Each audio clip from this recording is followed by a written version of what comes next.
Why your brain refuses to let go of people who hurt you. Voiceover script. Think about the person who hurt you most. Right now. You just did it, didn't you? Without even trying. You didn't choose that.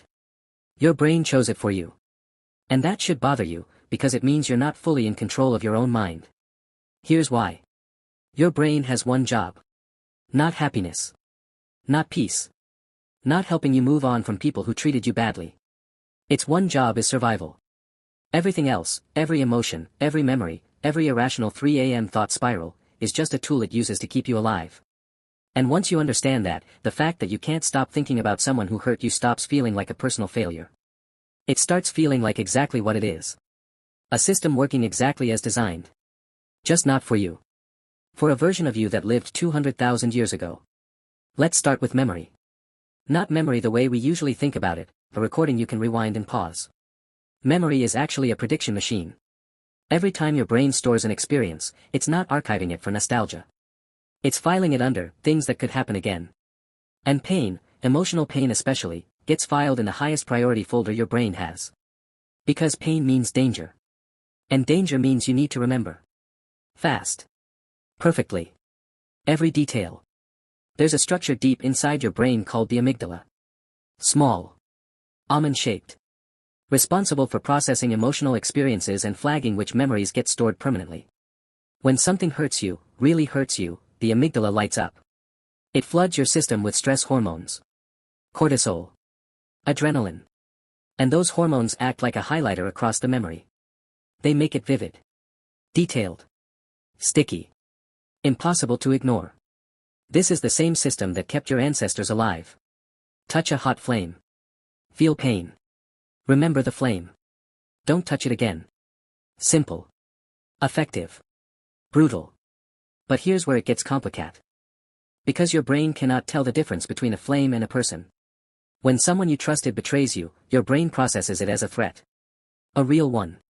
The same neural pathways that fire when you narrowly escape physical danger fire when someone you love says something that destroys you. And because the threat came from a person, someone close, someone you let in, your brain does something that feels completely irrational. It keeps them front of mind. Not to torture you. To protect you. It's watching for them. Scanning every room, every conversation, every quiet moment for signs they might hurt you again. That's not obsession. That's surveillance. And then there's the other thing. The thing that makes this genuinely hard to escape. Attachment. Humans are not built to be alone. Full stop. For most of our evolutionary history, being separated from your group meant death. No shelter. No food. No protection from predators. Loneliness wasn't an emotional inconvenience. It was a death sentence. So your brain evolved a powerful system to prevent it. It makes connection feel like oxygen. And when that connection is cut, even a toxic one, even one that was hurting you, your brain responds the same way it responds to oxygen being cut off. Panic. Desperation. Obsessive focus on getting it back. Psychologists call this the attachment system. And it doesn't care whether the attachment was healthy. It doesn't evaluate the relationship and decide whether it deserved loyalty. It just knows that a bond existed. And now it's gone. And something needs to be done about that. This is why you can intellectually know someone was wrong for you, you can list every reason they hurt you, recite it like a fact, and still feel pulled toward them at a level that logic cannot touch. Because the pull isn't coming from logic. It's coming from a system that predates language. That predates conscious thought. A system so old and so deep that your rational mind is essentially shouting instructions at it through a closed door. But here's where it gets even stranger. Because it's not just the pain keeping you attached. It's the pattern. Intermittent reinforcement. That's the clinical term. And it might be the single most powerful psychological force keeping people locked to relationships that damage them. Here's how it works. When reward and pain come unpredictably, sometimes kindness, sometimes cruelty, never knowing which one you'll get, your brain doesn't detach. It becomes more attached. Dramatically more. Because unpredictability triggers the brain's dopamine system in the same way a slot machine does. You're not chasing the person. You're chasing the next moment of relief. The next time they're good to you. The next hit of validation that proves the whole thing was worth it. Studies on rats showed this decades ago. Rats given food on a random unpredictable schedule pressed levers compulsively, far more than rats who received food every single time. Certainty produces satisfaction. Unpredictability produces obsession. And the people who hurt us are almost never consistently cruel. They're warm and then cold. Present and then gone. And that inconsistency doesn't protect us from attachment. It deepens it.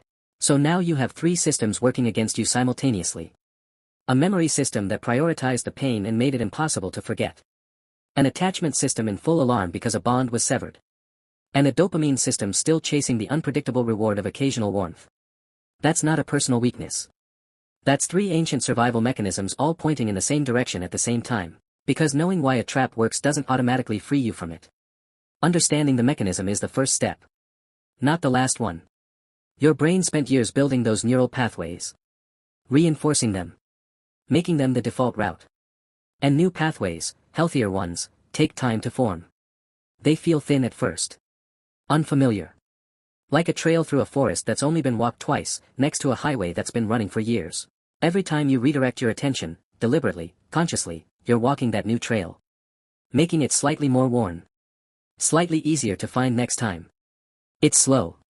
It's unglamorous. And it works in the opposite direction of how we want it to, not in dramatic breakthroughs, but in small unremarkable moments of choosing differently. Here's what no one tells you. Letting go is not an event. It's not a decision you make once and then you're free. It's a process your brain runs thousands of times in small invisible increments. And the fact that you keep being pulled back doesn't mean you're failing. It means your brain is still running the old program. The one that was written for survival. The one that doesn't know the danger has passed. So the question isn't why can't you let go? The question is what are you going to do with a brain that was built for a world that no longer exists? One that files emotional wounds like physical threats. That treats lost attachment like lost oxygen.